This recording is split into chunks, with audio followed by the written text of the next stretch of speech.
साथ ही साथ मजदूर सभा के हमारे जितने भी पदाधिकारी हैं जो यहाँ पर मौजूद हैं, इनके सभी पदाधिकारी पूरे प्रदेश और जहाँ भी इनका संगठन है सभी पदाधिकारी आए हैं।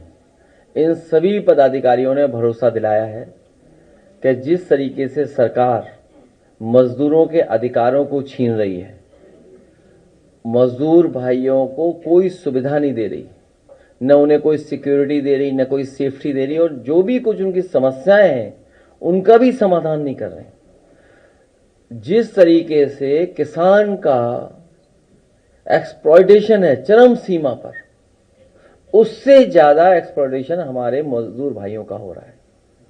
और अलग अलग स्थान पे अलग अलग तरीके से मजदूर भाइयों से काम भी ले रहे हैं, लेकिन जो उन्हें सम्मान मिलना चाहिए, जो उनके अधिकारों के तहत जो सुविधाएं मिलनी चाहिए, वो भी सरकार सुविधाएं नहीं दे रही है।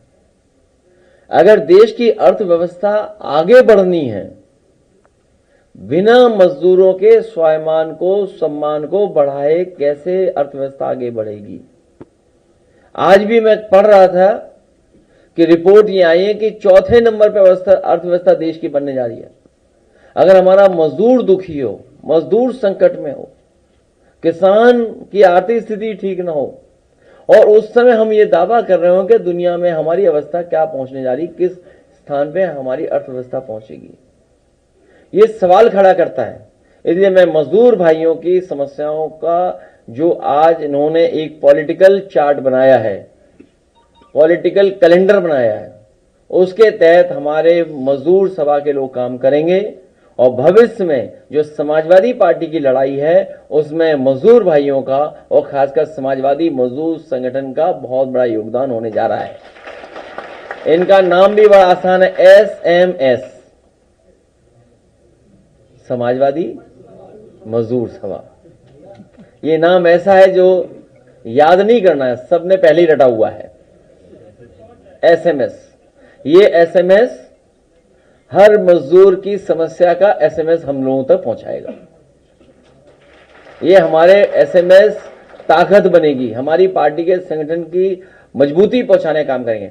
दूसरे हमारे झांसी के किसान भाई आए, पहले भी आए थे, एक डेलीगेशन बना करके मैंने लीडर ऑपोजिशन जो अपर हाउस में उनके साथ भेजा था, संबंधित अधिकारियों से बैठक करके आए। जिला अधिकारी महोदय ने जो आश्वासन दिया है, स्वाभाविक ये बात स्वीकार की जाती है कि अगर जिलाधिकारी महोदय कोई बात को मान रहे हैं तो इसका मतलब सरकार भी उससे सहमत है। अगर उस समय के जिलाधिकारी महोदय जो भी रहे थे, उन्होंने आश्वासन दिया है कि हम समस्याएं जो किसानों की उनका समाधान करेंगे, तो दोबारा जाकर के हम लोग अपने लीडर ऑपोजिशन को कहेंगे कि दोबारा जाकर के एक बार किसानों के बीच और वहां पर संबंधित अधिकारियों से बातचीत कर करके फिर आगे इस लड़ाई को हम बढ़ाएंगे।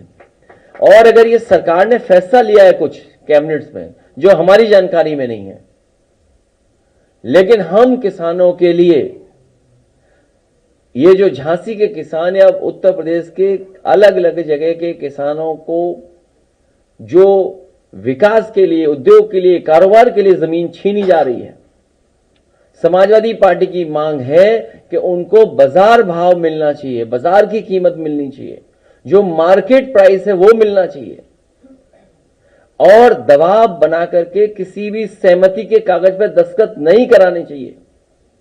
हमारे किसान भाई कई बार नहीं समझ पाते हैं, उन्हें समझाया कुछ जाता है और कहा जाता है कि इस कागज पर दस्तखत कर दो, और जब एक बार दस्तखत हो जाते हैं तो उसके बाद उनके पास कोई अधिकार नहीं बचता है। जब लैंड एक्विजिशन एक्ट है और हम और आप सब ये मानते हैं कि हमें किसानों के साथ खड़े रहना है, किसानों को लाभ पहुंचाना है, तो सर्किल रेट बढ़ा करके जो 4 गुना मुआवजा है या मार्केट वैल्यू है, मार्केट वैल्यू के हिसाब से उनको मिलना चाहिए। और जिन किसानों के नाम पर जमीन दर्ज नहीं है, क्योंकि सरकार ने ही उन्हें जमीन दी है जब स्थापित हुए हैं, तो और अगर सरकार ने ही विस्थापित किया है, पहले भी उनकी जमीन ली जा चुकी है और फिर जमीन ली जा रही है। ये सच है कि जमीन की मारामारी है। इसीलिए Bharatiya Janata party land acquisition act ला रही थी, ऐसा कानून ला रही थी कि हमारे किसानों की जमीन छीन जाए। आज भी भारतीय जनता पार्टी के लोग ही जमीन छीन रहे हैं। जितनी जमीन है वो एक्सपेंड नहीं हो सकती है, जो जमीन है वो उतनी ही रहेगी। जैसा हमारे नेताजी के नाम के नामारासी राजपूत जी ने बताया कि एक परिवार को एक समय पर 5 एकड़ जमीन मिली थी। भाइयों के बंटवारा, उनके बेटों के बंटवारे के बाद जमीन उनके हाथ में कुछ है ही नहीं। ये एक परिवार की कहानी नहीं है, पूरे देश के तमाम परिवारों की यही कहानी है। और इसलिए भी ये संकट का समय, क्योंकि जमीन एक्सपेंड नहीं हो सकती। जो इंफ्रास्ट्रक्चर बन रहा है, जो विकास हो रहा है, उससे जमीन और कम होती जा रही है। आप लोगों को याद होगा, नेताजी हमेशा कहते थे कि जमीन सिकुड़ रही है, जितनी सड़कें बनेंगी, जितना इंफ्रास्ट्रक्चर काम होगा, हमारी जमीनें उतनी कम हो जाएंगी। कभी किसी ने पुराना लखनऊ देखा होगा, तो लखनऊ छोटा सा शहर रहा होगा। जहां से ये लोग चल कर गए बबीना, मैं समझता हूं जिस समय बबीना बना होगा, जो कैंटोनमेंट एरिया आमड के लिए निश्चित किया गया, झांसी और बबीना के बीच में हो सकता है सुनसान जगह रही हो, लेकिन आज बबीना और झांसी की जमीनों की कीमतों में कोई फर्क नहीं है, ज्यादा ही होगा एक दूसरे के से लगभग। इसलिए हमारे किसानों के साथ धोखा ना हो। झांसी के किसानों की हम मदद करना चाहते हैं। हम चाहते हैं किसानों को मार्केट प्राइस पैसा मिला जाए। और भारतीय जनता पार्टी को याद रखना चाहिए, भगवान प्रभु श्री राम जी की धरती पर जो इन्होंने भेदभाव किया था, उसी की वजह से भगवान श्री राम जी ने उनको चुनाव वहां से हरवा दिया था।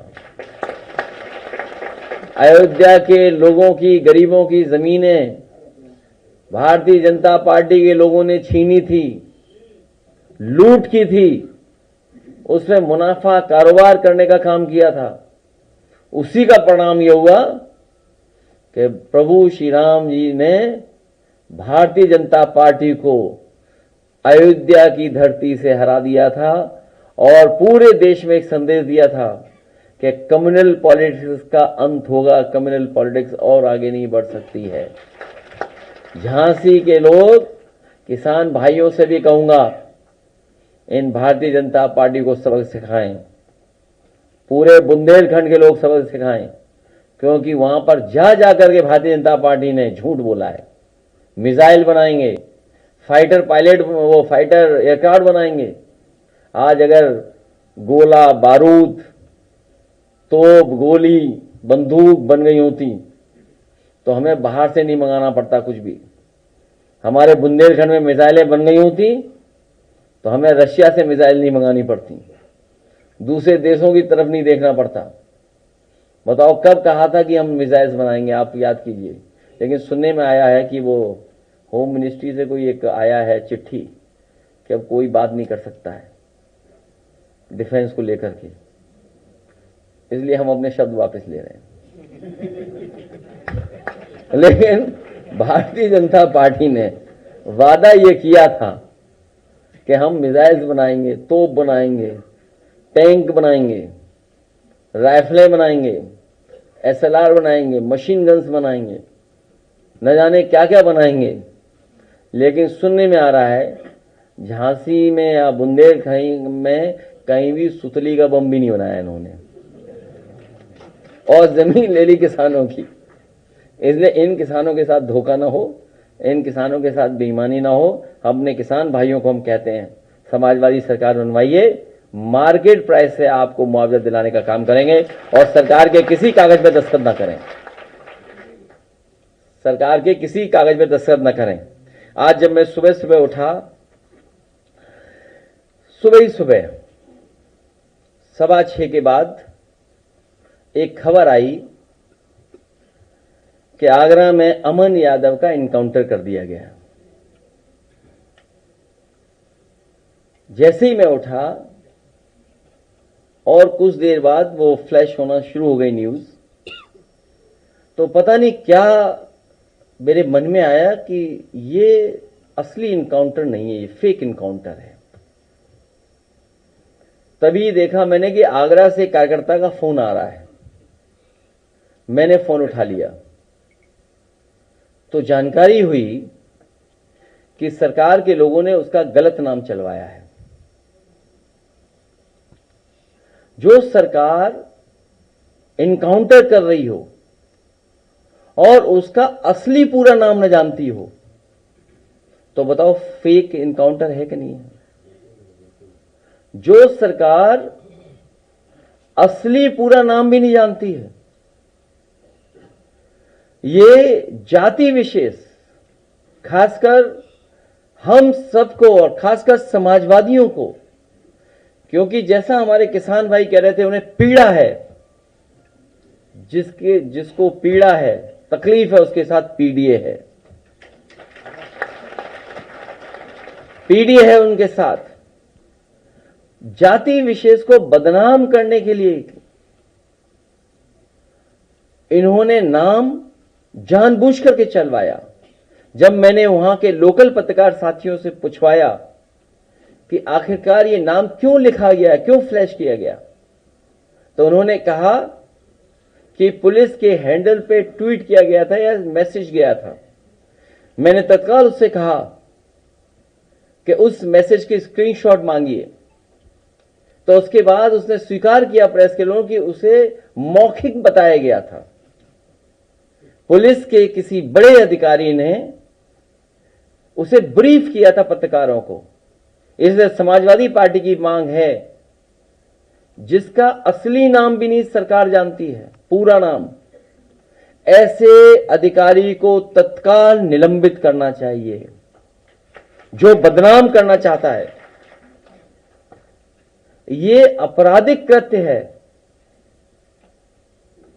मुझे खुशी है इस बात की, यहां जितने चैनल अखबार वाले बैठे जिन्होंने पहले वो नाम फ्लैश किया था, उन सब ने वो नाम बदल दिया।